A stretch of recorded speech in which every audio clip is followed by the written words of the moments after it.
iche ka ụmụ ha Chibụzọ na Pamela ndị nke gbara akwụkwọ nyaa mmemme niile mere wee na-ayọ etu a Chineke si wee mee ihe niile gaa ọfụma ka o si etu a nọnyekwa na ndụ ụmụaka anụnwa na ndụ ezinụlọ ndị a niile. Boni na Uju Ezechukwu na-enyekwa Chineke ekene na-ayọ ngọzi ya na amara ya n'isi Zimakọ Ezechukwu onye nke na-elotekwa mgbe eji were mụọ ya. Felix Anugwuom na ezinụlọ ya na-ayọ maka mkpụrụ obi nwa ha nwoke Felix Agụolu Anugwuom. Ezinụlọ Ogoke na-eji ike na-ayọkọ maka mkpụrụ obi Luke Sunday Ejike. Reginald na Ifeyi Nweze na-ayọ maka mkpụrụ obi Anthony Obid Okeke. Ka mkpụrụ obi ndị a niile nwụrụ anwụ anyị kpọpụtalụ, ka mkpụrụ obi ndị niile kwenụ gara aga. Onye isi nchụaja na aja nke masị anyị tata bụ ụkọchukwu Nnama. Kịta ka anyị were aṅụrị na okwukwe tiekọta ọnụ na ukwe.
Ka ngọzi nke Onyenwe anyị Jesu Kristi na ịhụnanya nke Chukwu na ịdịkọ n'otu nke Mmụọ Nsọ na-enye dịrị unu niile. Otuto dịrị Jesu. Ụmụnne na ụmụnna na Kristi, ụtụtụ ọma. Ụtụtụ ọma. Unu alarịkwa ọfụma?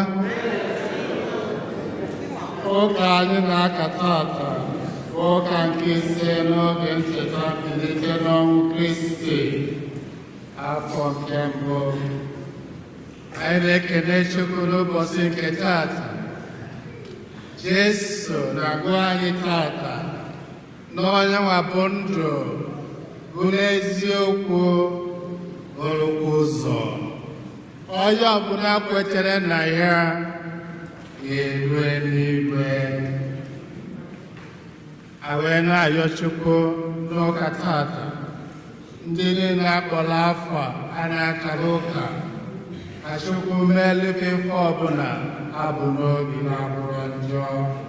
A na-ayọkwafa n'ofu n'okwu na-ayọ Chukwu maka anyị ncha niile n'ebe a.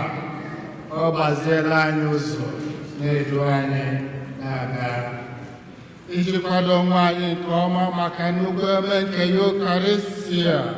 Ka ayọ Chukwu ọgbaghara anyị njọ ndụ anyị mere anyị ma n'ọjọọ ma na-enye ma ndụ anyị na-amarọ ma anyị na-eme.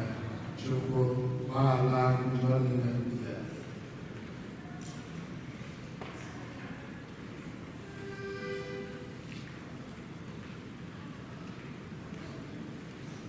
Ekwupụta ngwa Chineke jikere ime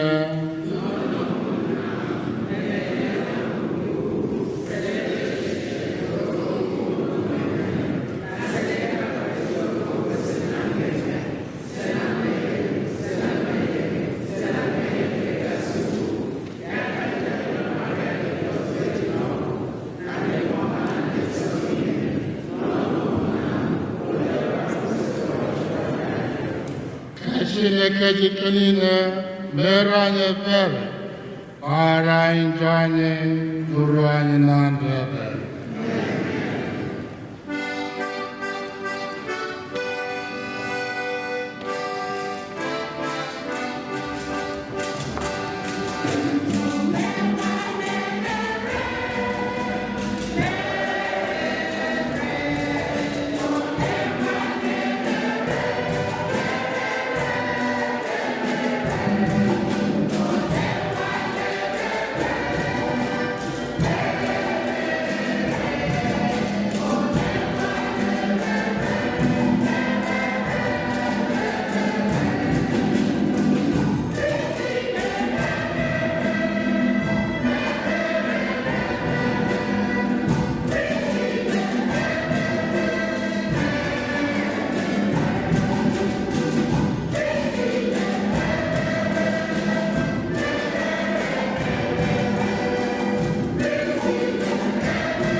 anyị rịọ arịrịọ.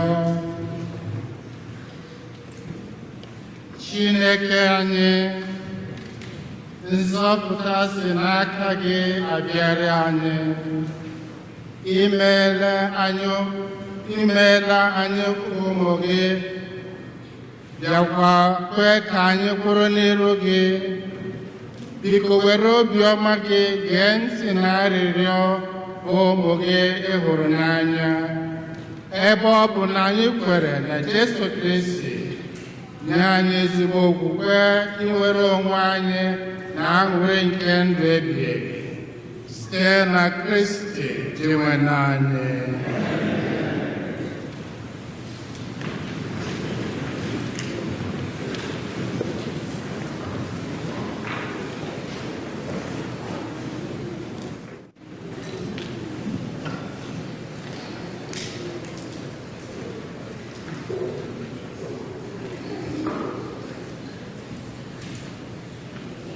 Ihe ọgụgụ nke mbụ, ihe ọgụgụ ewetara n'akwụkwọ ọrụ ndị ozi. Isiokwu: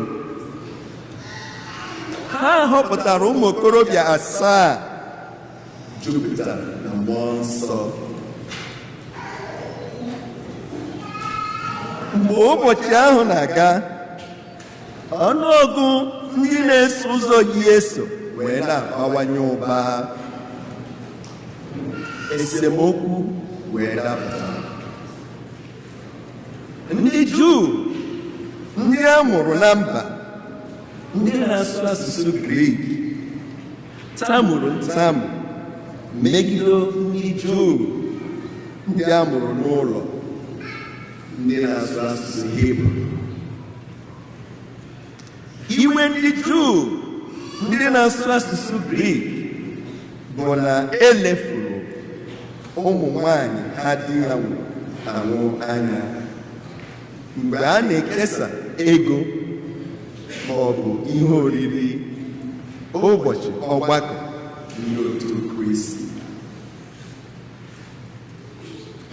Ụmụazụ 12 ahụ wee kpọọ ọgbakọ nke ndị na-eso ụzọ Yesu wee gwa ha sị, ozighị ezi na anya ga-akwụsị ikwusa okwu Chineke na-ekwu naanị maka ihe afọdụrụ. Ụmụnna m n'ime Kristi, n'ihi nke a, họpụtanụ n'etiti unu ụmụ nwoke 7 ndị kwesịrị ntụkwasị obi, ndị jupụtara na mmụọ nsọ na amamihe, ndị anyị ga-etinye n'ọrụ a dị mkpa n'aka. Anyị onwe anyị ga-anọgidesi ike n'ekpere na ije ozi nke ikwusa okwu Chineke. Ndị otu Kristi nabatara atụmatụ ahụ nke ọma. Ha wee họpụta Stivin, bụ nwoke tozuru etozu n'okwukwe, bịakwa jupụta na mmụọ nsọ.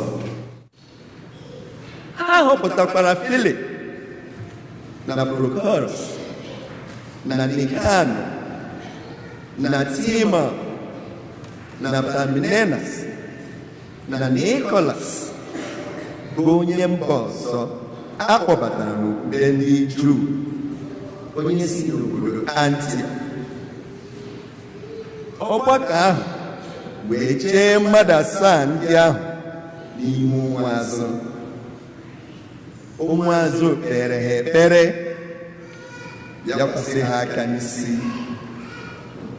Okwu Chineke wee na-aga n'ihu. Ọnụọgụgụ ndị na-eso ụzọ Yesu wee na-abawanye hie nne na Jerusalem. Ọtụtụ ndị nchụaja na-abatakwa okwukwe nke ndị otu Kristi. Okwu nke osebụla ụwa.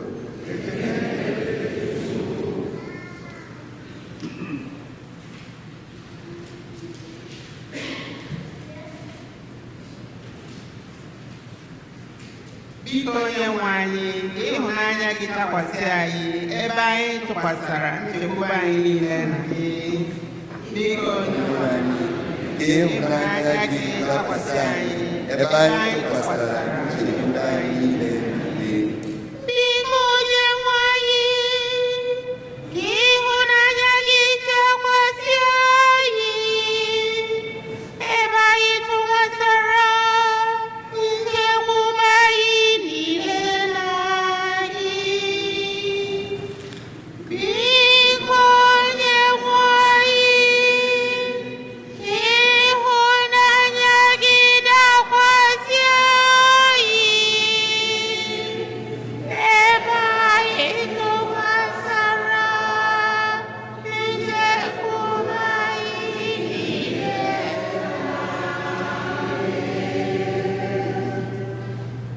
Unu bụ ndị ezi omume, tinyere na Onyenwe anyị mkpu ọṅụ, n'ihi na otito bụ ihe kwesịrị ekwesị n'ebe obi ndị umeala nọ.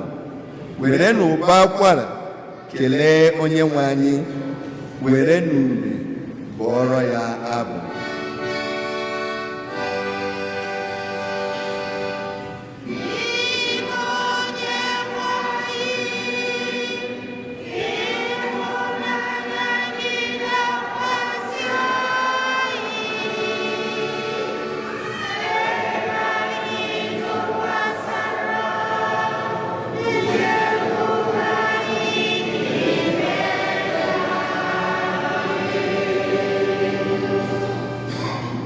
N'ihi na okwu Onyenwe anyị kwesịrị ntụkwasị obi, ọrụ ya bụ ihe a na-atụkwasị obi. Onyenwe anyị hụrụ ezi omume na ikpe nkwụmọtọ n'anya. O mere ka ụwa jupụta n'ịhụnanya.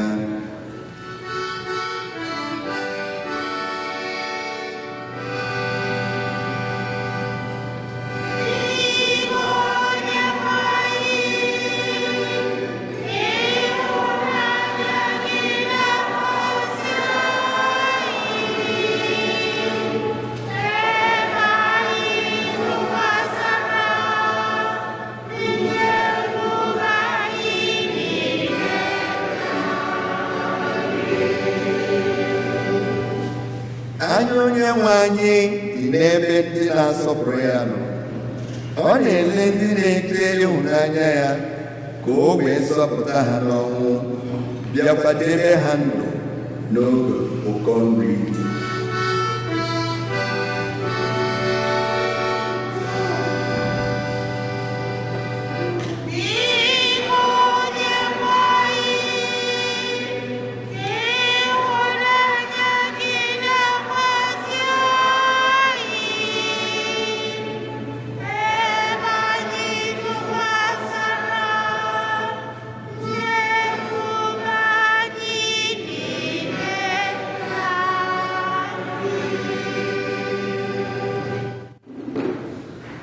Ihe ọgụgụ wetara n'akwụkwọ mbụ Pita dị asọ dere: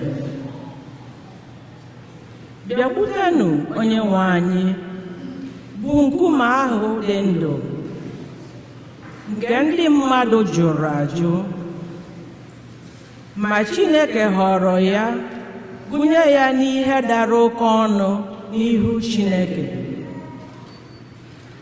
Bịakwutenụ Chineke, ka e were unu dịka nkume dị ndụ wee wuo ụlọ nke mmụọ nsọ, ebe unu ga-abụ agbụrụ ndị nchụaja dị nsọ na ndị na-achụ àjà mmụọ ahụ na-adị Chineke ezi mma site na Jesu Kristi. N'ihi na akwụkwọ nsọ kwuru sị, lee ka m na-atọgbọ nkume dara oke ọnụ, nke m họrọ na Zayọn. Onye ọbụla kwere na ya agaghị enwe ihe mwute ma ọlị. Ihe ọ pụtara bụ na ebe unu ndị kwere ekwe nọ, nkume ahụ dị oke ọnụ, ma ebe ndị na-ekweghị ekwe nọ, Ọ bụ nkume ahụ ndị na-ewu ụlọ jụrụ, nke ghọrọ nkume kacha mkpa n'ụlọ ahụ ugbu a. E kwukwara n'ebe ọzọ n'akwụkwọ nsọ sị,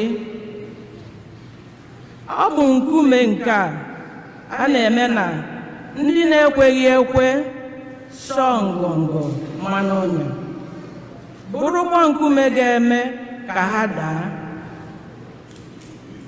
Ọ ga-eme ka ha daa n'ihi na ha ekwenyeghị n'okwu ahụ a gwara ha.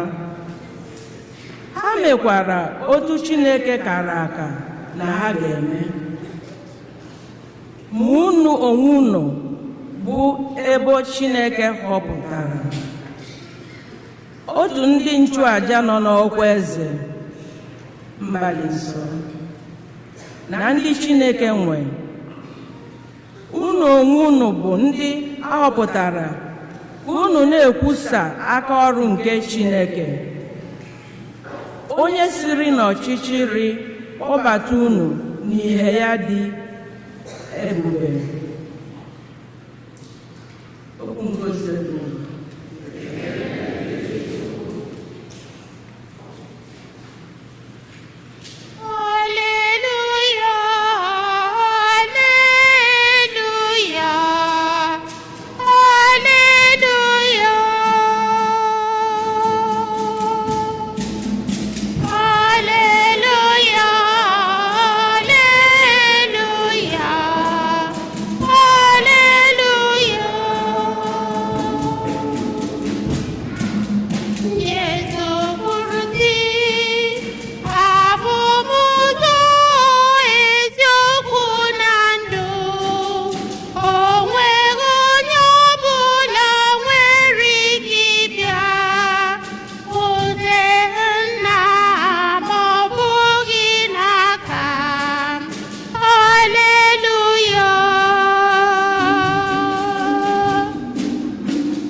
Onyenwe anyị nọnyere unu. Ife ọgụgụ nke a si n'ozi ọma dị asọ nke Jọn dere. Jesu gwara ụmụazụ ya sị, ka obi ghara ịlọ unu mmiri, kwerenụ na Chineke, kwerekwanụ na mụ. N'ụlọ Nna m enwere ọtụtụ ụlọ obibi. Ọ bụrụ na ọ dịsị etu adịrị, agara m ịgwa unu, kama na m na-aga idoziri unu ebe obibi a. Ọ bụrụ na m eje dozichara unu ebe obibi, aga m alaghachi azụ kpọrọ unu, ka mụ na unu were nọdụ. Unu maara nke ọma ebe m na-aga. Ma Thomas sịrị ya, Onyenwe anyị, amaghị m ebe ị na-aga. Olee otu anyị ga-esi mata ụzọ ahụ? Jesu zara ya sị, mụ onwe m bụ ụzọ na eziokwu na ndụ. Ọ dịghị onye ọbụla na-abịakwute Nna m ma ọ bụghị site na m. A sị na unu maara m, a sị na unu maara m, unu ga-amatakwa Nna m site na m. Site ugbu a, unu amatala ya, unu ahụla ya. Filip wee sị ya, Onyenwe anyị, ọ bụrụ na izi anyị Nna, anyị ga-enwe afọ ojuju. Jesu wee sị ya, Filip, mụ na gị anọọla ogologo oge dị otu a ma ị matabeghị onye mbụ. Onye ọbụla onye hụrụ m n'anya, onye ọbụla hụrụ m ahụ nna m. Gịnị mere iji na-asị zie anyị nna? Ị kweghị na m nọ n'ime nna m, na nna m nọkwa n'ime m. Okwu m na-agwa unu abụghị site n'ike aka m, kama nna m nọ n'ime m na-arụ ya ọrụ ahụ. Kwere na ihe m kwuru na-anọ n'ime nna m, na nna m nọkwa n'ime m. Ọ bụrụ na enweghị ihe ọzọ kpatara unu ji kwerenụ ihe m na-ekwu, n'ihi ọrụ ebube ndị a m na-arụ. N'ịgwa unu eziokwu, onye ọbụla kwere na m ga-enwe ike ịrụ ọrụ ndị a niile m na-arụ. Ọ ga-arụkwa ọrụ karịrị ndị a, n'ihi na ana m anakwuru nna m. Ozi ọma nke osebụla ụwa.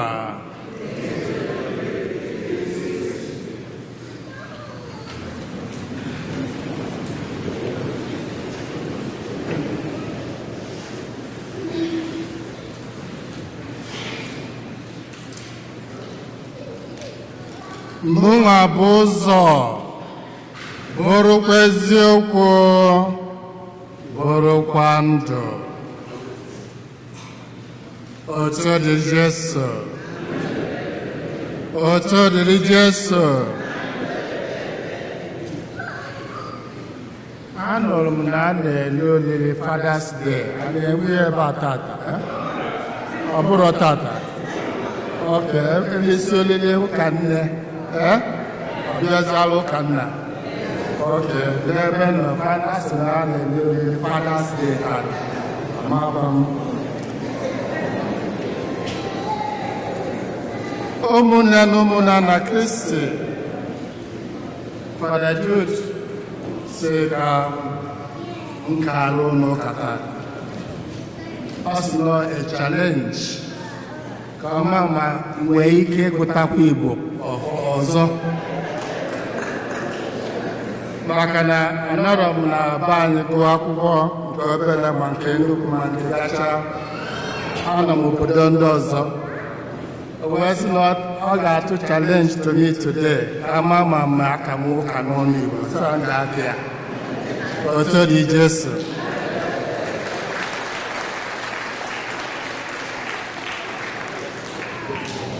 Ife nke izizi agụrụ anyị si na Acts of the Apostles bụ ife dị n'ọtụtụ ebe anyị nọ. Discrimination, ndị kwe na ndị ekwere. A gwara anyị na ọnụọgụ ndị kwetere na Jesu na-abawanye. Ọtụtụ ndị na-eso ụzọ Jesu. Mgbe ụbọchị na-aga, enwe esemokwu ndị Juu, ndị na-asụ asụsụ Hibru na ndị na-asụ asụsụ Grik. Enweghị esemokwu gbasara ụmụ nwanyị ndị dife mụrụ aṅụ. Enweghị nkewa. Ndị asị anyị amara ndị unu bụ, amụrụ unu na mba, unu esoro anyị, unu abụrụ ezigbo ndị Juu. Ndị ọzọ sị ịbụ Juu, abụ Juu, ka ezigbo ị na-ekewalụ. wee gweta ya n'ebe ndị apọstụl nọ ka fa n'ebe ya anya okwu a na-ekwu. Ndị apọstụl wee sị ka e nwee ndụ arọta ka ha bịa dozie okwu anụnwa ka ha bịa na-ekezi nri na ọ bụrụ ndị apọstụl ga-arapụ okwu Chukwu ha ga na-ekwu wee bịa na-eke nri etu a ka ha si wee kwerịta wee kpọọ mmadụ saa wee mee ka dike bụrụ ndị na-enye aka n'ụka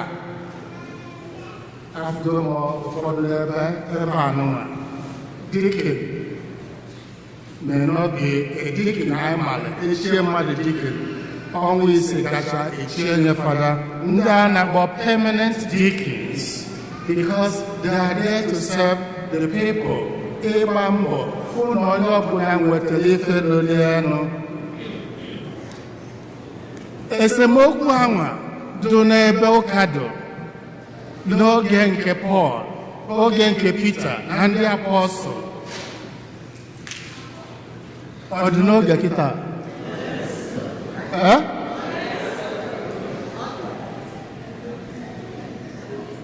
Anyị na-asụ Igbo. Ebe anyị na-asụ Igbo ma ndị Igbo ha na-esiri ike ma ndị Igbo fa na-alọrọ alọ ndị otu anyị ma ndị Igbo bụ Igbo n'ime ha agbakọnatasị ọnụ onwe ife dị iche ana m ajụ ụlọ onwe ife dị iche. Igbo bụ Igbo ọkwa eziokwu? First of all, anyị bụ ndị Igbo, anyị na-asụ Igbo.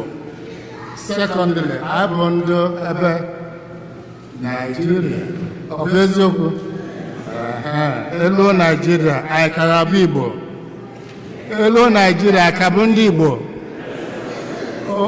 Fekwesịkwa ike. Ife na-achọ ịkọwa bụ asụsụ ị na-asụ egosiri onye bụ. Ife na-egosi onye bụ gịnị? Omume gị. Ebe e nwere esemokwu n'ebe ndị na-asụ ofu asụsụ dị, ndị na-asụ Juu, ndị Juu na-asụ Grik na ndị Juu na-asụ Hibru, facha niile bụ ndị Juu. Enwe esemokwu nke efe na-eselufa anya ụfụ, ekwe aka nri. Who are you? Mana ife ọ na-akọla anyị bụ omume anyị na-egosi onye anyị bụ, ndị anyị bụ. Ọ bụrụ asụsụ nọọ ife si n'ime anyị apụta.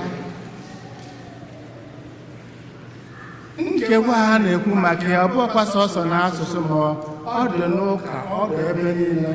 Anyị nwa bụ the missionaries. We experience it every day.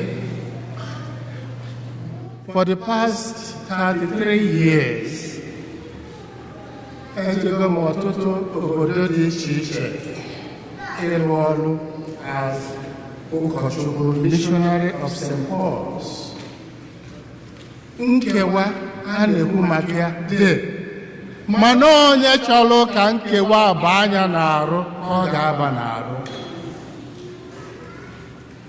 Elotere m ofu oge August 1991 maka obere akụkọ ahụ biko. Anọ m n'ofu parish ebe m na-eme Webele Studies na London August 1991. Fada nọ na parish ejebego holidays. Ofu nwaanyị wee kpọrọ ụmụ ya nwaanyị wee bịa, o jikwa medal, miraculous medal. Ọkụ aka n'ụzọ bịa bel bịa mepee ụzọ. Sị kedu ife m ga-emelụ gị? Ọ sị ma onye fada ka ọ gọzie miraculous medal maka nwa ya nwaanyị. Si oke abụ fada ka m gọzie gị. Onye ma anya n'elu detuo na ọ sị m biko jee kpọọ ya ezigbo fada.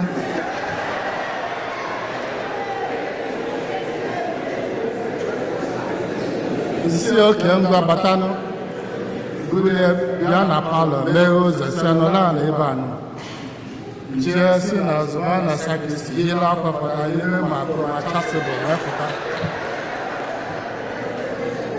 Isi ezigbo fada abịana ha weta miraculous medal ka ngozi enye nelegide m anya sele nwe ya n'aka mee ụzọ na ọ nkewa ka ọ bụ mara gịnị ka o ji bụrụ etu ahụ were atakwa m ya ụta maka na ebe a nọ ndị ojii a nọrọ ebe a chaa chaa onye nwe ịfụ onye ojii bụrụ fada was a mystery to her. Ọkwa n'ụka ka ebe ọ chọrọ ịgọzi miraculous medal kezi ka miraculous medal ahụ esi wee lụọ ọrụ o kwetere na ya yes o kwetere na miraculous medal mana o kwetere na onye ojii nwere ike ịbụ gịnị fada. Ọ bụrụ ka ihe ya eme ọ ịgbafuo ebe ahụ mba ya nọ n'ebe ahụ ihe a nọ n'ebe a na-alụ ọrụ a gwara anyị agwa oge a na-azụ anyị si na ebe anyị ga-eje ndị mmadụ ga-akpọ anyị asị etu Jesu gwara ọrụ nwazie ndị na-eso ụzọ m ha ga-akpọfa asị ha ga-atụbi iro ha ga-apịaba ụtarị ha ga-etibi ife gbuo ụfọdụ n'ime fa. And that is the faith, and that is what we are. If anyị bụ ọbụrụ ọsọsọ na anyị na-eje ụka nwere obodo njegoro na-afụrọ ndị Igbo ebe ahụ ọka nkụ ndị Igbo na-eje ụka na-ejesi ike mana o nwere ife na-atọ m ụtọ n'ife ndị be anyị na-eme ihe egbugodi egbu ya na ebe a bikọs eme gịnị o nwere ife o ji wee chọta bịa ebe anwa ohere agba gbaa mbọrọ hapụrụ n'obodo unu mana ọ na-alụ ọrụ ebe a isi ike na-alụsi ike. Ife na-eme n'ụka tata weda na a na-akpụ gị afọ na ana na-akọ gị ọnụ na ị na-eje ụka esi because of that manjezi ụka because of that manjezi that parish because of fada anụnwa manjezi parish ye ọ fada ka ị na-ejele ụka ọ bishọp ka ị na-ejele ụka ọ popu ka ị na-ejele ụka mba eji ije ụka mara ndobe anyị. No matter what happens okwukwe gị bụ ife siri ike ihe dị n'aka. No matter what happens ndegoridi esemokwu pụta n'ime ebe ndị Juu na ndị Grik nọ ndị na-asụ asụsụ dị iche iche ha kwudosi ike edoziela ha na-ebikwa ndụ. Anyị bụ human beings. No matter what happens ebe mgbe mmadụ abụọ ma atọ a ga na-enwe esemokwu mana idozie ga-adị mkpa. But ụfọdụ na-adị very stubborn. They don't want reconciliation. They don't want ife ọbụla onye ọzọ kwuru ka ọ bụrụ eziokwu. Ọ bụ na ị nwere mmụọ ịgbaghara mmadụ ibe gị no matter what happens then okwukwe anyị nwere siri ike. O nwere ife mere ofu oge ofu nwanyị n'ime afịa ofu nwanyị respected woman as they call them. Ofu nwa agbọghọbịa fịa n'ime afịa wee rapụ ọnụ ya aka na-atụ ya na-akọchi ya. Nwanyị ịbụ amoosu ịbụ ajọ nwanyị ịbụ onye ori ịbụ nka na-akọchigharị nne. Nwanyị a na-akọcha mee gịnị ụlọ aka na-enye nwa agbọghọbịa nwa na-akọcha ọ bụkwa sọsọ na ọ na-enye ya anya no she was smiling. Nwa agbọghọbịa nwa wee na-akụ ya rapụ ọnụ ya aka ọ na-agbakọ ụkpaka cha cha cha cha cha nwaanyị bụ amoosu ị na-analụ nwunye ndị ọzọ difa, ndị mmadụ gbakọ na-ene n'anya. Nwa agbọghọbịa wee na-agba ọnụ kụba aka. Onye a na-agwa mee gịnị? Kụba aka na-ene nwa agbọghọbịa anya. And she was smiling. Ka anyị n'ụlọ ụmụnne na ụmụnna na Kristi. Kedu onye ike ga-agụ? Onye na-amụ amụ ka onye na-akụ ya ọnụ? Onye na-akụ ya ọnụ. Kedu why? Ọ na-akụ nwaanyị ọnụ because ọ chọrọ ka o provoke onye ọbịa. Ọ chọrọ otigbo ozugbo. Mana nwaanyị ọ na-akụ ọnụ na gịnị? Looking at her, smiling at her. Ndị mmadụ gbakọ. Kedu ife ọ dị kunu ya eme after 5 minutes? Kedu ife ya eme ka onye ike ya agụ? Onye na-akụ ọnụ. Kedu ife ọ ya eme? O mechie ọnụ. Ọka ya na ebe anwa. Ka ebe ọ ya eme? Njem. Kedu onye ifele ya eme? Onye a na-akọ ọnụ ka onye na-akọ ọnụ. Onye na-akọ ọnụ ka ifele ya eme, not onye a na-akọ ọnụ. Maka na onye a na-akọ ọnụ kwụ ebe ọgwụ, o kwuru okwu, ọ nụrụ ọgụ. Ife ọ na-eme bụ ọ na-amụrị amụ, na-enene nwa agbọghọbịa na-akị ya ọnụ, na-akọchi ya, na-etinye ule, na-etinye pọtị n'iru. Emechie ọnwa 2 months later, nwa agbọghọbịa nwafụ nwaanyị ọkọrọ ọnụ n'ime afịa. Ọ ga-akị ya ọnụ ọzọ? Mba. Ma gịnị? Ife nke o mere eme ọ karịa efie n'anya. Pọtị o tere nwaanyị anụnwa. She didn't accept that Greek gift. Ọ chọrọ ite nwaanyị a ule, mana nwaanyị a refused to react, refused to buy what she's selling to her. Ọ dị ka nwa agbọghọbịa ọ ga-akọzi nwaanyị ọnụ oge ọzọ ebe ọzọ? Mba, never again. My dear brothers and sisters, the same thing with us. Sometimes oge ụfọdụ ndị mmadụ ga-achọ ekpotu anyị n'ala, tee anyị ule, kụọ anyị ọnụ, buo anyị ife anyị na-emerọ. How do you react? Ọ bụ na imere ife a na-akwụ ma gbachi nkịtị, na-ekpeli ekpele, beelu nwa agbọghọbịa nwa na chọchọchọchọ ọnụ ka ụkpaka, beelu ya ekpele. Ọ bụrụ ije defend bụ onwe gị. Ọ bụrụ ije si ife niile anyị na-ekwu I didn't do it, o nwere nke mere. Nke a bụ ịgbanye fuel n'ọkụ na-enwu enwu, ịgbanye kerosene n'ọkụ na-enwu enwu. Rabịa akụfechasịa awọ. And that is one of the ways we can avoid confrontation, altercation. Ụzọ ụfọdụ anyị nwee ike ịgbanarị tigbuo zogbuo dị n'obodo anyị, dị n'ebe ọ bụla anyị nọ, dị n'okwukwe anyị.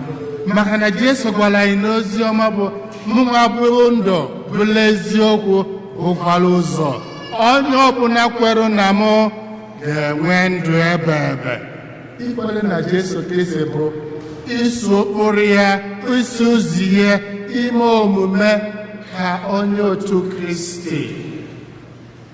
Ọ bụrụ sọsọ ịbụ ụka, mana ịbịacha ụka ahụ ị ga-emepụtakwa n'omume that Christ-like character, omume nke Kristi. N'egodo oge a na-eti Jesu ife na-amụ ya ụla, na-akpụ ya n'ala, na-akpọgbu ya n'obe, o nwere ike call fire from heaven to devour those people. Man, o mere ya. To God be the glory. That young girl insulting the woman. The woman has the power ime nitin ịkpọ ụmụ ya ma ndị ọzọ ka a bịatie nwa agbọghọbịa ife mana o mere ya ọ gbachiri nkịtị ife o ji gbasi nkịtị bụ ịkụziri ife Jesu ji wee gbasi nkịtị a na-amụ ya ọla na-akpụ ya alụlụ mana ịkụziri anyị obi umeala humility ọ bụ ihe a chọrọ n'aka anyị bụ ndị otu Kristi. Nwaanyị a na-akpọ n'akọcha o nwere obi umeala ịgbachi nkịtị n'anya iji kụzi nwa agbọghọbịa nwe ife. Anyị ma na onwe anyị kedu ụzọ anyị nwere ike ịkụziri anyị onwe anyị ife n'ezinụlọ ibinye ya ma nwoke ma nwaanyị ma di ma nwunye. Etu anyị si eme omume ụmụ anyị ga-amụrụ n'ife anyị na-eme na ife anyị na-ekwu n'ọnụ. Etu ahụ anyị si eme ụmụ anyị ga-etolite wee na-eme ofe ife ahụ ka okwukwe anyị bụrụ ezi omume anyị na-emepụta n'ezinụlọ anyị, ebe anyị na-arụ ọrụ, ebe anyị na-eje ụka, ka ọ ghara ịbụ sọsọ na anyị jere ụka kechie bụrụ ka ijele na-aga.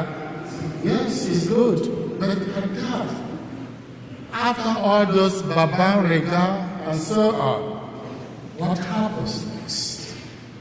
So if I na-agwa anyị tata ụmụnne na ụmụnna Kristi ka ezi omume anyị ka omume anyị bụrụ ife ga-asị yes, anyị bụ ndị otu Kristi, anyị na-eso Jesu Kristi. Anyị na-arịọ tata ka Chukwu nye anyị okwukwe anwa iji wee kwudosi ike n'afọ Jesu Kristi Onyenwe anyị.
ekpele nke ndị kwelenụ erunetozi isi yọọ Chukwu ife niile na-akpa anyị ife anyị dị n'obi na-ayọ ya ka o meela anyị yọkwa anya maka ndị a na-ekwulu maasị n'ụbọchị ndị taa ka Chukwu lee anyị anya n'obi gbaala anyị njọ anyị nye anyị ife anyị na-arịọ ya.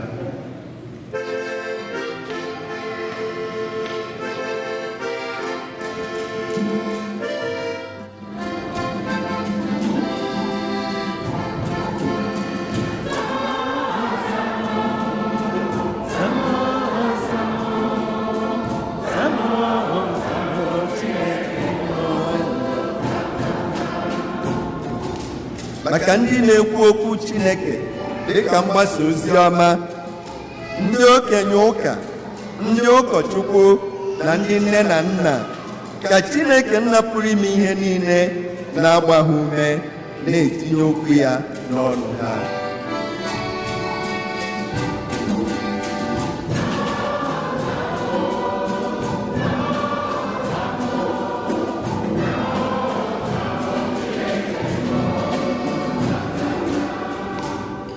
maka ndị na-egbo ọkụ, ndị ọrụ post office, ndị na-ekpo ahịhịa, ka Chineke mee ka ha na-arụsi ọrụ ike n'ime ajọ ụwa na-aga n'ihu.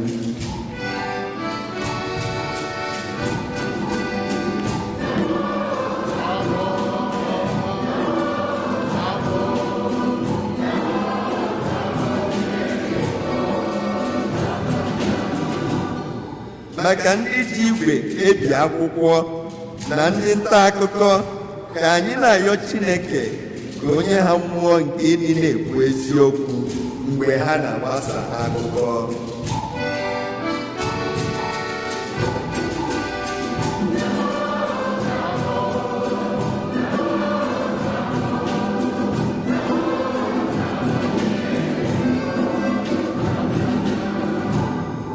maka ndị kwere ekwe n'ebe niile, ka anyị na-arịọ ka ha soro keta oke n'ozi ọma Kristi n'asụsụ dị iche iche.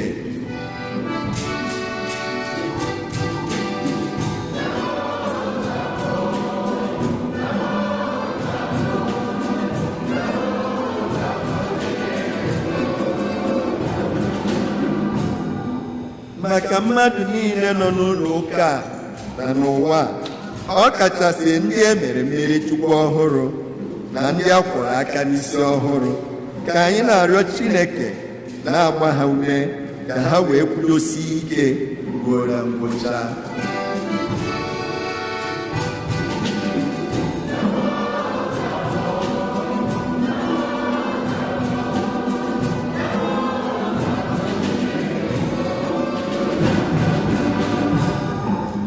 maka ndị nwụrụ anwụ, ọ kachasị ndị dị anyị n'obi na ndị anyị na-echeta n'ụzọ pụrụ iche na maasị taa, ndị nwụrụ na nso nso a na ọdachi dị iche iche, ka ha keta oke na ebere Chineke na alaeze.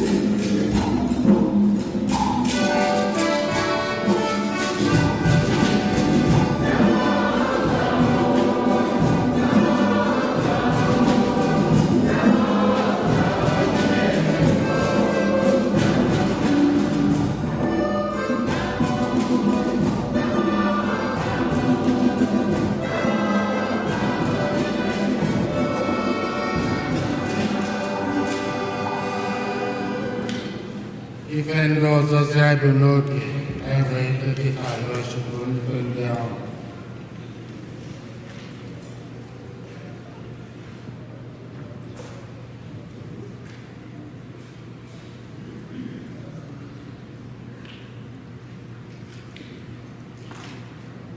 ka anyị chịkọta ekpere anyị ọnụ site n'ikpe ekpere ekele ndị Maria.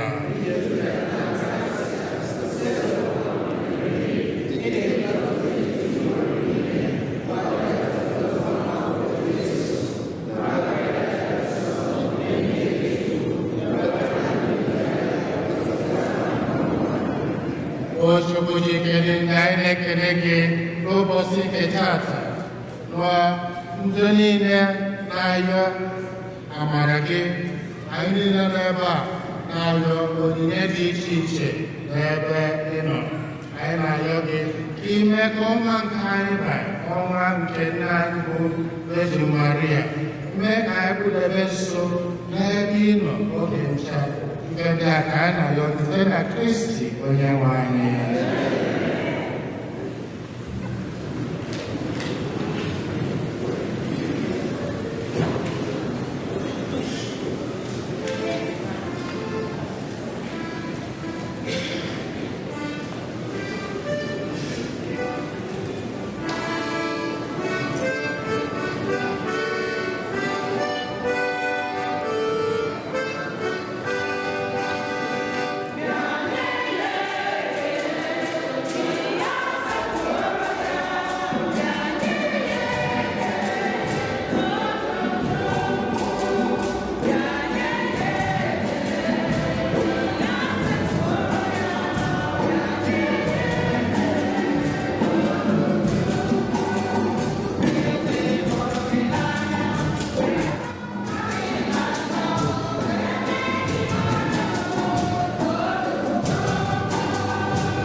ebube meela kene ya o, ihe ebube meela o.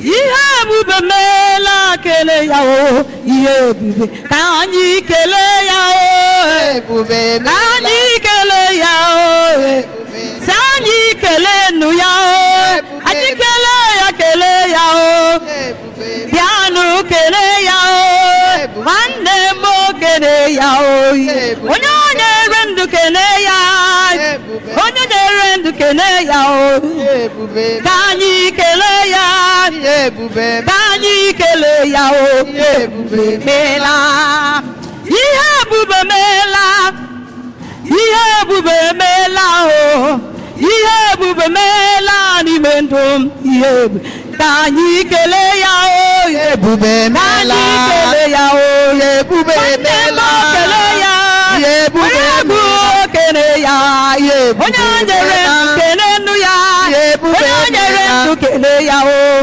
ọgọzie gị kelee ya, nwanne m kelee ya, ebube meela, ihe ebube meela, ihe ebube meela n'ụlọ, ihe ebube meela n'ime anyị o, ihe ebube meela, ihe ebube meela, ihe ebube na-emekwa ihe ebube ga na-eme n'ime ndụ anyị, ihe ebube nwanne m kelee ya, ebube meela, kelee ya o, ihe ebube meela, ihe ebube meela, ihe ebube meela, ọgọziwo m Chineke si n'ọgọziwo m ebighị ebi, ọgọziwo m Chineke si n'ọgọziwo m ebighị ebi, ọgọziwo m Chineke si n'ọgọziwo m ebighị ebi, ọgọziwo m Chineke si n'ọgọziwo m ebighị ebi, ọgọziwo m ọgọziwo m ebighị ebi, ọgọziwo m Chineke si n'ọgọziwo m ebighị ebi, ezi chimle, ezi chimle, ezi chima Chimama Ezi Chimama Eva Chimama Ezi Chimama Aduma America Zelame Ogozelame Ogoziri Magozi Oti nyere ya chara Ọmọ nyere ya aka Ogoziri ezi Chimle Ezi Chimle Ezi Chimle Ezi Chimama Ezi Chimama Ezi Chimama Ezi Chimama Ezi Chimama Ezi Chimama Glory be to the Lord in the highest. Hallelujah. Amen. Glory be to the Lord in the highest. Hallelujah.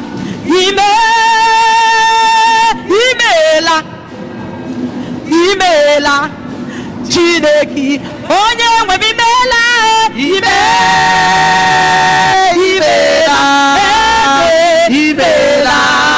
Chineke anyị na-ekele gị na-asị gị imela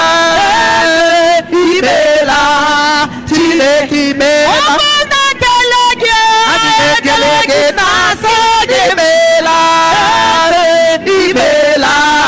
Chineke Aka Chineke anyị dị o Agịrịgba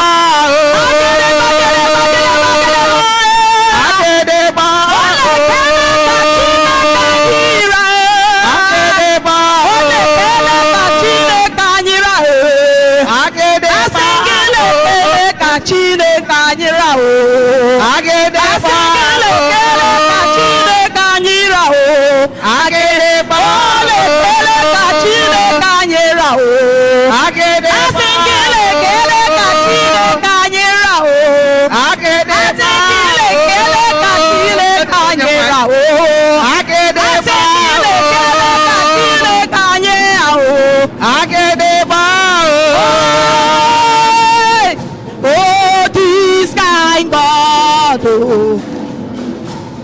I never see your time. This kind God, blessed be your holy, blessed be your holy name. This kind God, I never see your kind. This kind God, blessed be your holy name.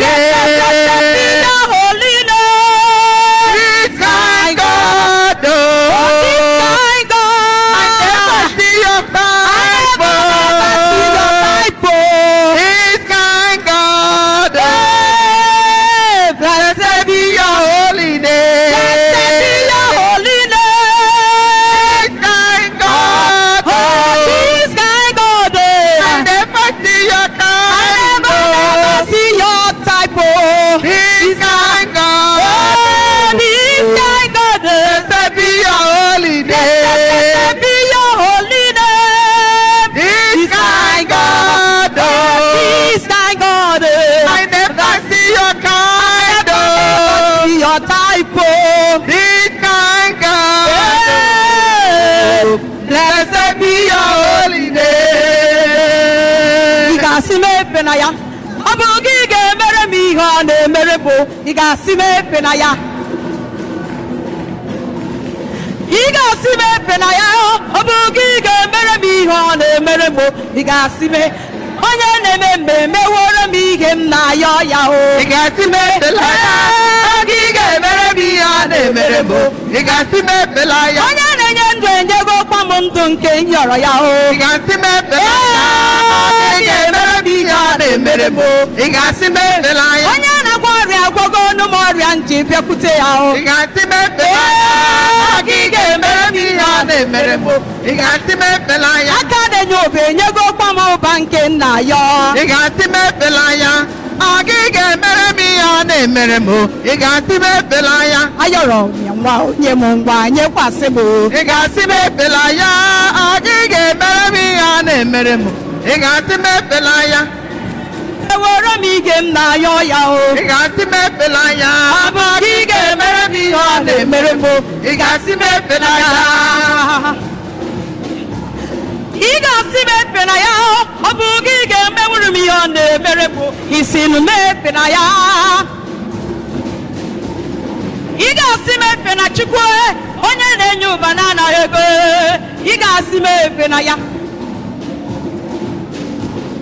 ị ga-asị m efe na ya onye na-ebuli enu ene ya mmadụ anyawo ị ga-asị m efe na onye na-eme mgbe emeworo gị ihe a na-ayọ ya o ị ga-asị m ekpela ya ị ga-emere m ihe ọ na-emere m ị ga-asị m ekpela ya onye na-enye di enyego ọkwa ya dị nke ọ na-ayọ o ị ga-asị m ekpela ya ọ gị ga-emere m ihe ọ na-emere m ị ga-asị m ekpela ya Glory be to the Lord in the highest. Hallelujah. Glory be to the Lord in the highest. Hallelujah. Everybody shout hallelujah. Hallelujah. Hallelujah. Hallelujah. Hallelujah. Hallelujah. The King of Kings. Hallelujah. Shout hallelujah. Hallelujah. Hallelujah. Hallelujah. Glory be to the Lord in the highest. Hallelujah. Honor be to the Lord for what he has done. Hallelujah. Dominion be to the Lord, he has done great things. Hallelujah. Everybody dance hallelujah. Hallelujah. Hallelujah. Hallelujah. Hallelujah. To Hallelujah. the King of Kings. Hallelujah. To the Lord of Lords. Hallelujah. Hallelujah. Hallelujah. Chineke si n'aka ezewo m ebi ebi. Ọ gọziela m Chineke nna m ọ gọziela m ebi ebi. Ọ gọziela ha Chineke si n'obu n'ihe nu ebi ebi. Ọ gọziela m Chineke si na ọ gọziela m ebi ebi. Ezi Chimle. Ezi Chimọma e. Chime Chimọma o. Ezigbo Chimọma e. Ezi Chimọma e. Ezi Chimọma o. Ezi Chimọma e. Ezi Chimọma o. Ebe Chimọma e. Ezi Chimọma e. Ezi Chimọma e. Ezi Chimọma o. Ezi Chimọma o. Ezi Chimọma o. Aka gị ụmụ Chineke tụọnụ Jizọs igwe.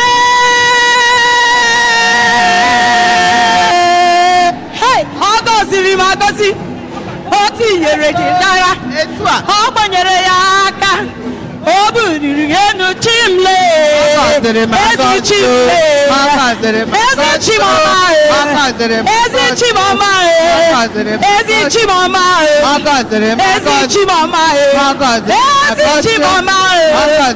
ezi Chimọma ekele dịrị gị o anya dịrị gị o ezi Chimọma ezi Chimọma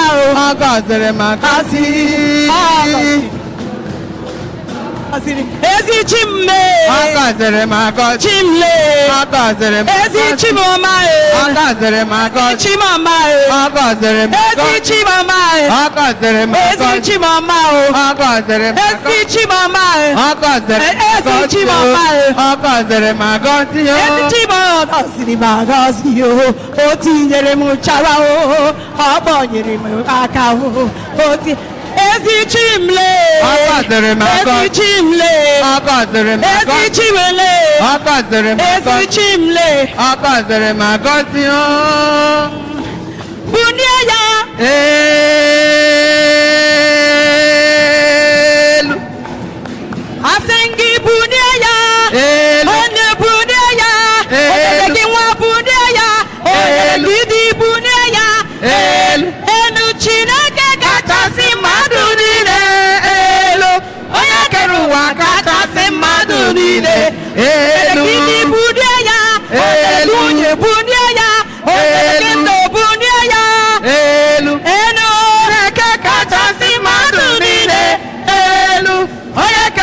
kachasị mmadụ niile elu Anyị bunye ya elu bunye ya elu Nne bunye ya elu Yuku bunye ya elu Nneka bunye ya elu elu Chineke kachasị mmadụ niile elu onye kere ụwa kachasị mmadụ niile elu bịa lee ihe ọma Chineke nna mere m eze Jizọs ana m ekele gị o bịa lee ihe ọma Chineke nna mere m eze Jizọs ana m ekele gị o ka anyị kelee ya o nne ihe ọma Chineke nna mere m eze Jizọs ana m ekele gị o bịa nene ihe ọma Chineke nna mere m eze Jizọs mama dịrị gị o ọrụ m bịa lee ndị ọma Chineke nna mere o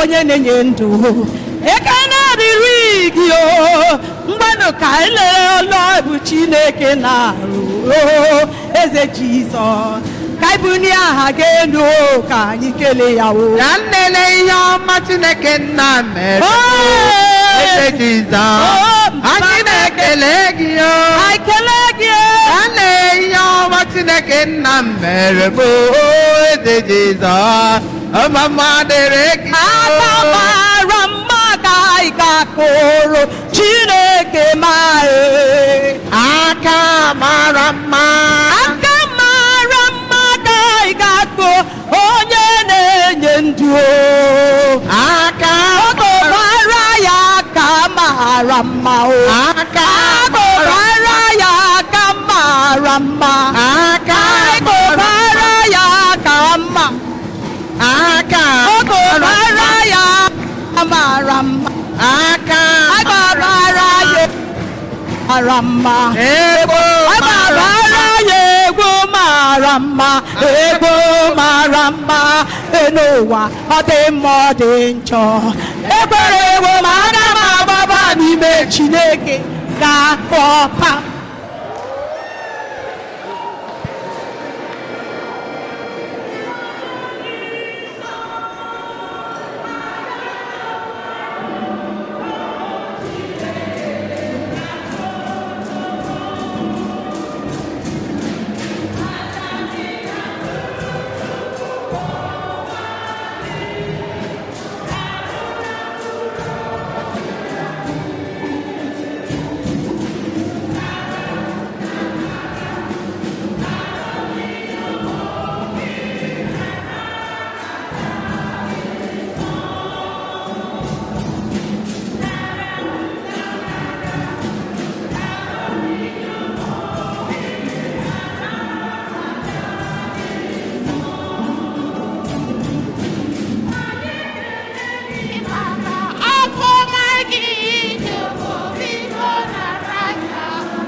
Ọbẹ̀nu mụ na mụ ka aja mụ na na-achụ wee bụrụ ihe Chukwu na dike niile nara nụ.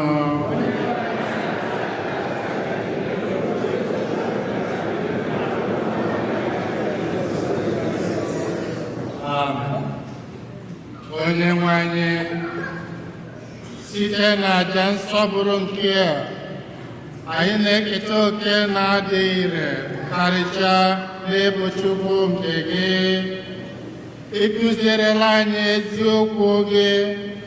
Biko nyere anyị aka ibupụta ife ndị a n'omume anyị site na Kristi dịwe n'anyị. Onyenwe anyị nọnyere unu, olite n'obi elu, na ihe n'ụdịmmanụ Chukwu anyị ekene. O kwesịrị ezie bụrụkwa ihe ziri ezi n'azọ ndụ, na anyị ga-eto gị oge niile osebụrụwa, ma ọ kacha mkpa n'oge ugbu a mgbe Kristi onye bụ Paska anyị abụzi ihe eji achụ aja, ya bụ ezi nwa atụrụ onye kpochapụrụ nje nke ụwa, onye jiri ọnwụ nke ya were merie ọnwụ nke anyị, bịa si na mbilite n'ọnwụ ya nyeghachi anyị ndụ. N'ihi nke a, anyị na-esi igwe emume ọma niile nke n'igwe na-echu ebube gị oge niile n'ukwe na-asị: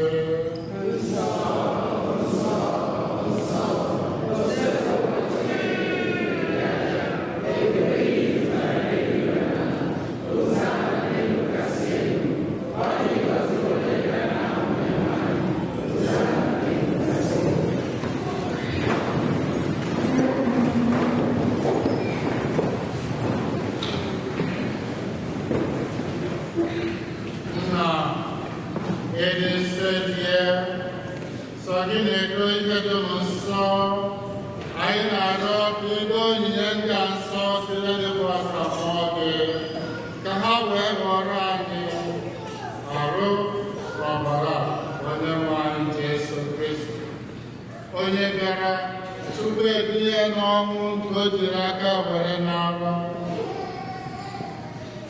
were achịcha na-eke ekele n'otito, nyawa anya nye ya ụmụazụ ya sị: naranụ nke a, rienụ ya unu niile, nke a bụ arụ nke a ga-erunye maka unu.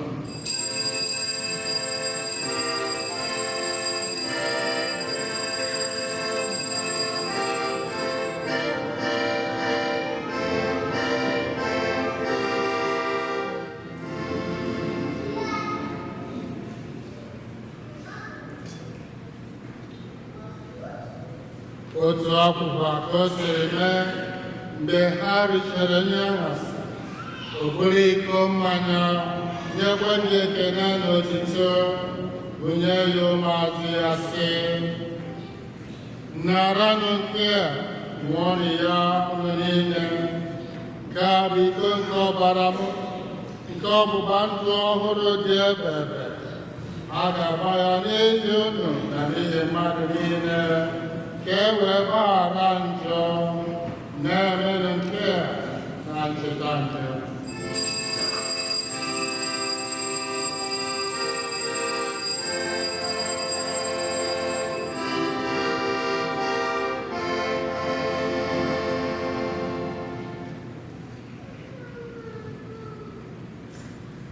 Ka anyị kwupụta na ihe ọmụmụ nke okwukwe anyị na-eme ugbu a.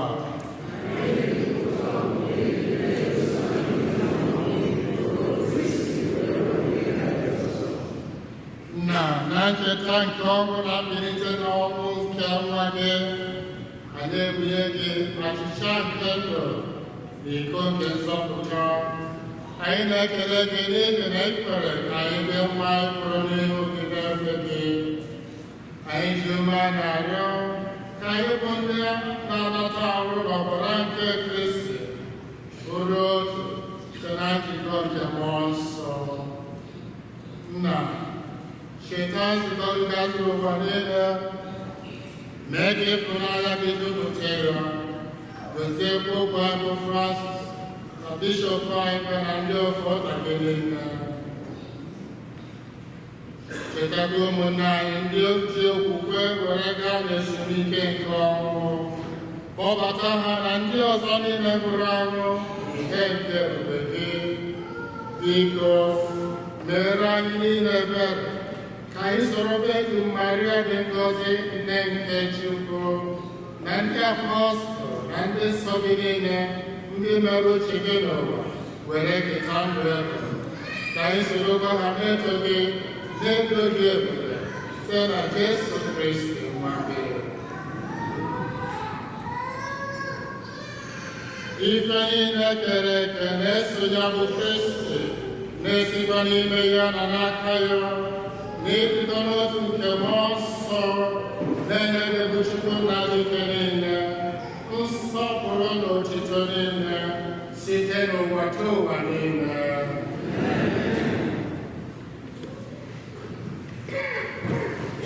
Ụmụnna ka anyị kwere ekpere na onye nzọpụta anyị kpeziri anyị were kpọpụo Chukwu nna.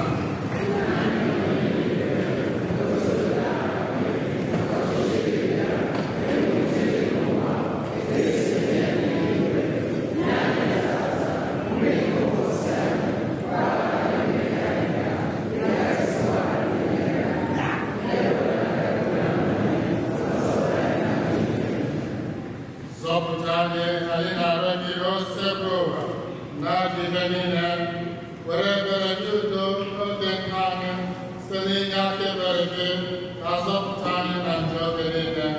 Anyị were gbara nsogbu niile were nchekwube dị nsọ na-atụ anya maka ndị ahụ ike onye nwe anyị Jesu Kristi.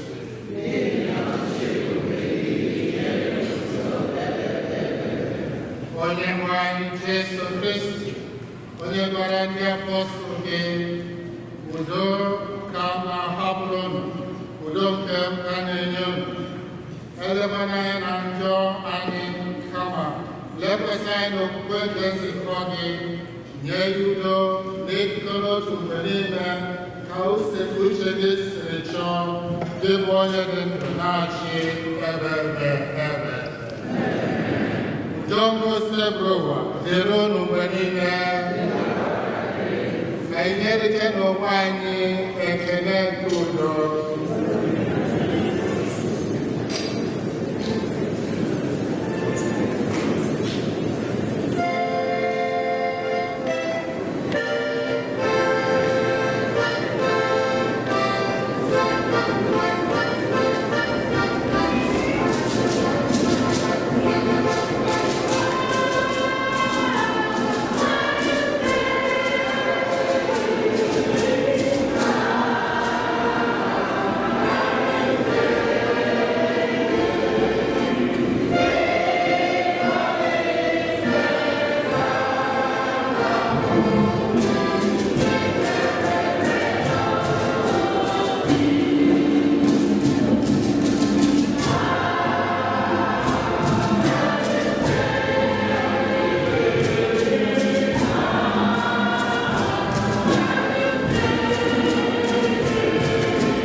Neno Jesu Kristi nwa atụrụ nke Chukwu,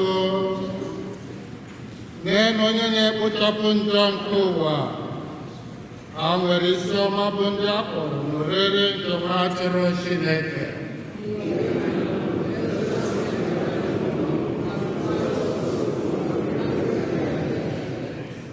Ka arụ na ọbara Kristi chebe anyị ruo na ndụ ebe.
Ka anyị yọọ ayịyọ.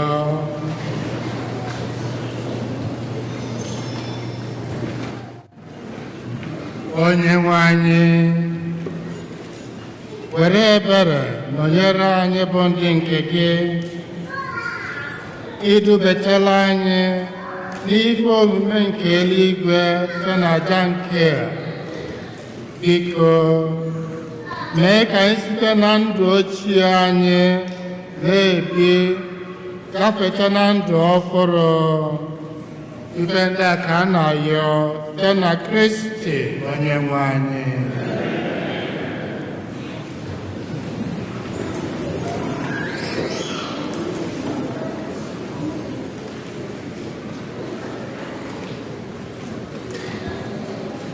Tupu ya na-ama ọkwa gaba, aya m asị ka anyị kụpụkwara na ndekwa ya aka ọzọ.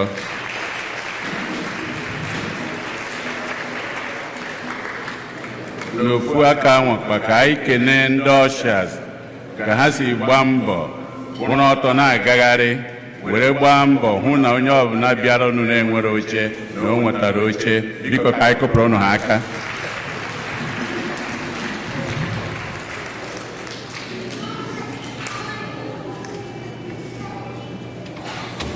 Ndị Tansi Prayer Group agbasaa, unu ga-ezukọ n'iru ebe ndị kwaya na-anọ. Ọkwa anyị na-amụ eri oge maka African National Eucharistic Congress. Ọ ka na-aga n'iru. Unu na-ene anya na WhatsApp unu, ndị nwoke, ndị nwanyị, ndị young adult, enwee changes ma onwe ozi asị ka unu jee ma ihe unu ya eme, gbaa mbọ na ị na-follow up na ihe ndị a niile.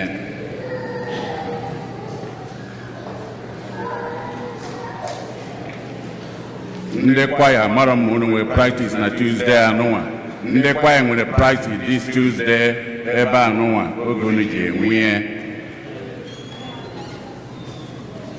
Anyị na-ekwu okwu pilgrimage. Ụbọchị ụka na-abịanụ a ga-enyekwa unu ihe gbasara ya ọtụtụ ụbọchị ụka na-abịanụ.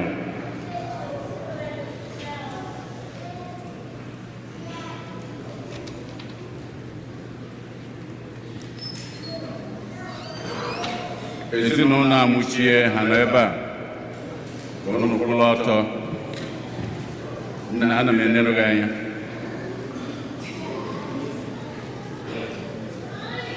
O nwere onye ya akpa afa sị na amara, nwee ndị ya akpa afa sị na amụ ya. Anyị niile mara mmadụ abụọ kwụ ọtọ ebe anụnwa. Ndị otu n'ụka anụ eri ụka anụ ji wee bido. Pọl na onwe ya, onye o ji wee mere nna bụ his most senior brother, rapụ n'izu ụka anụnwa gwụrụ agwụ. So kịta ka nna ya nwụrụ. So ka anyị gbaruwere ya, ka anyị mee ka anyị si eme onye otu anyị ihe metụtara na anyị na-asụ unu ndo, ka anyị begoro na ha ka anyị si eme. Daalụ. Ọrakwuo ọnwụle ya na onye bie ha na ya. Ọnwụle ọrakwue oke anyị na-anya n'azụ anyị afụkwa ya. Ọ nọ n'Immaculate White n'azụ. Ya na onwe ya nke ya bụ his younger brother bụ onye rapụkwaranụ. Biko anyị makwalụ ka anyị si eme ka anyị beruorie n'ụzọ abụ n'ụzọ anyị si elete onye otu anyị ihe metụtalụ. Daalụ.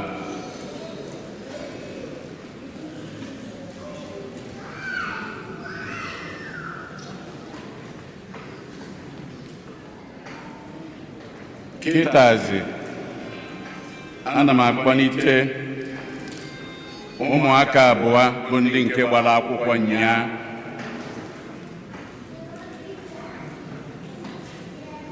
Wee na-akpọlite Chibụzọ na Chibụzọ Ile Abụchi na Pamela aka metalụ na Ile Abụchi.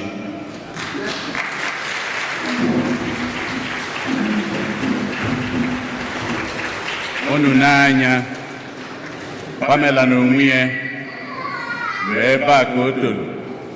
Nwa anyị ka ọ bụ. Chibụzọ na onwe ya anaghị agbagota bụkwa nwa afọ Igbo ọ bụ nwata Igbo ka ọ bụ na ụnyaahụ si na Maryland of Virginia wee na-abịa kpọrọ ada anyị nwaanyị chapụrụ achapụ.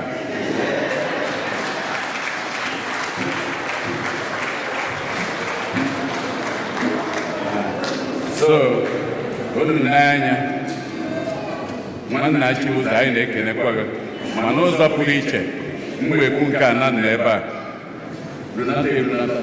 bend down ngwa kunizie.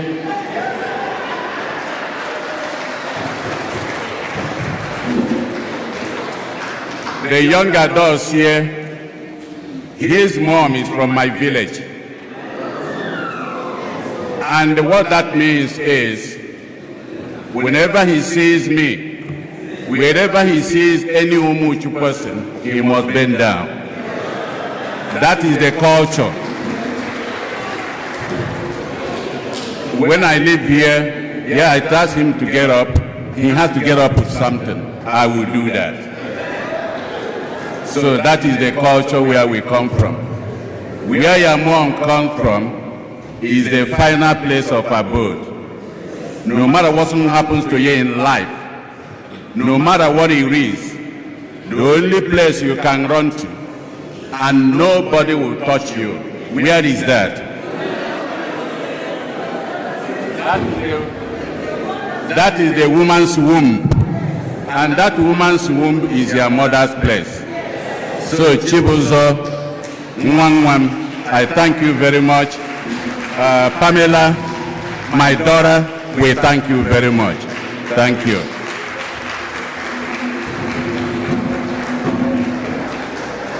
By the same token, I acknowledge the families of Aka Metalo and Ilabuchi. If they are here, may you stand to be recognized. The Ilabuchis and the Aka Metalos. So I make a no. Oha mera azu weji we megini wure bakoba. Ubosoka na abiano ndị nna papa.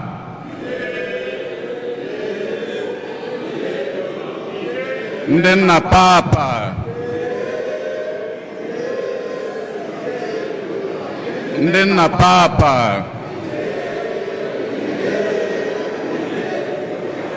Ihe anyị ji ekene ndị nna bụ na ọha bụ isi nọ ụbọchị ụka na-abịa na-ebu gịnị Mother's Day, mana ọha nọ n'isi ewere na-eme Mother's Day.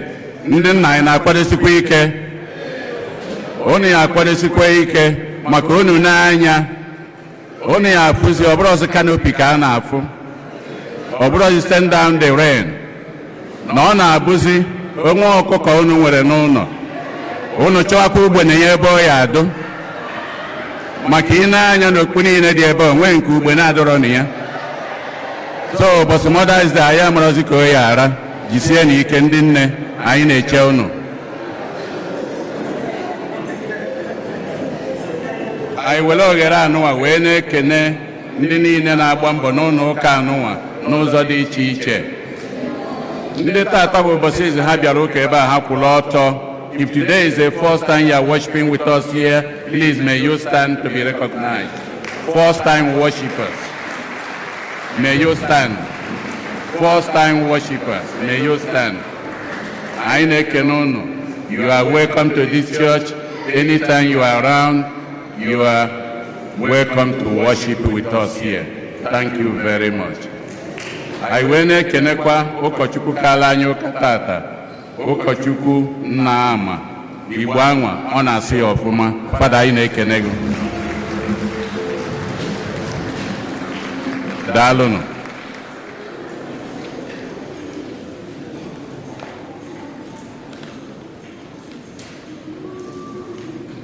Otito dịrị Jesu. Asị na asụtara Igbo, ahụ n'ọkwa Igbo YouTube. N'abalị ụnyaahụ alarịmụọla, ana m amụ ka esi aka masị n'ọnụ Igbo n'abalị ụnyaahụ.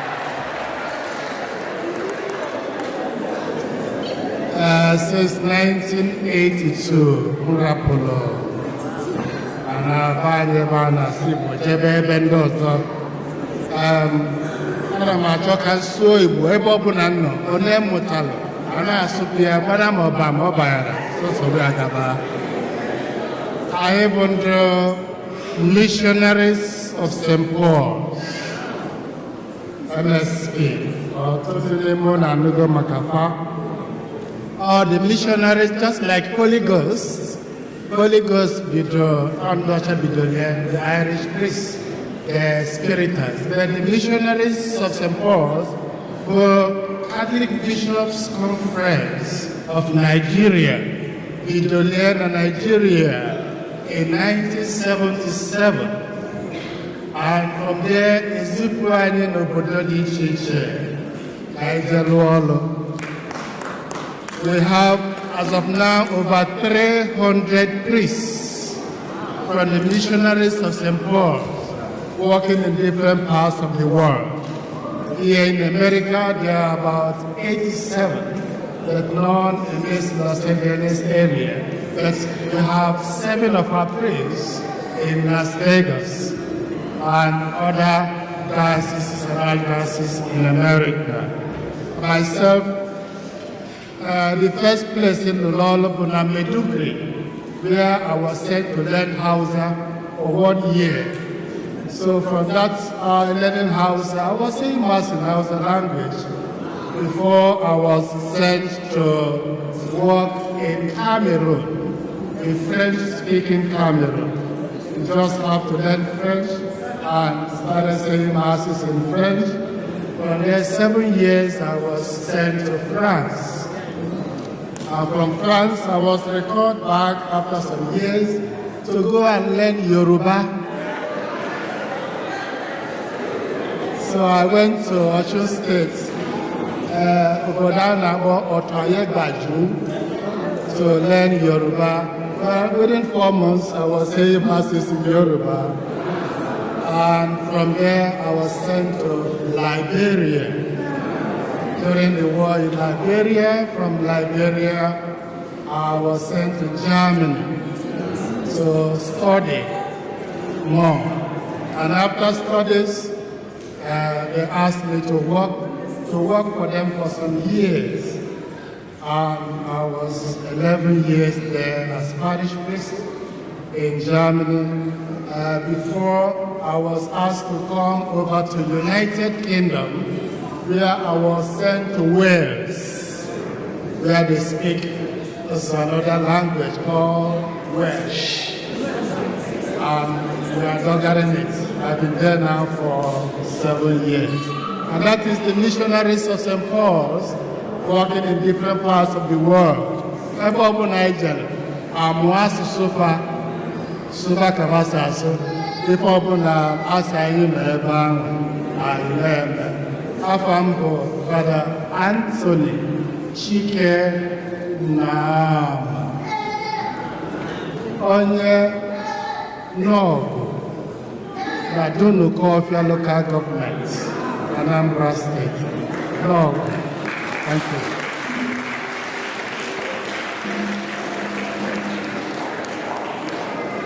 Even to welcome it because Father Balom that last Sunday, they are so near Kauka. I said, because Kawali of Kawali for Matata. So can try that. Thank you very much. After Mobile holidays, managing natural events in the northern Wales and continue the missionary work there. Dalona.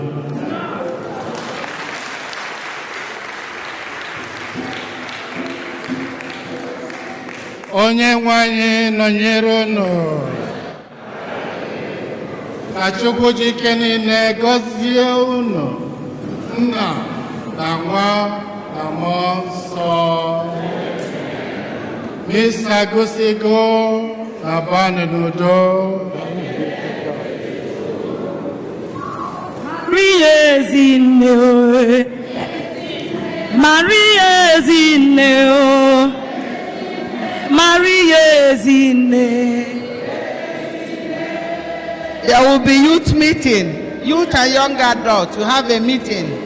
Please, we have fundraising going on outside. They have zobo, meat pie, egg rolls. Please support them. Thank you. Maria Zine, Maria Zine, ne Maria Zine.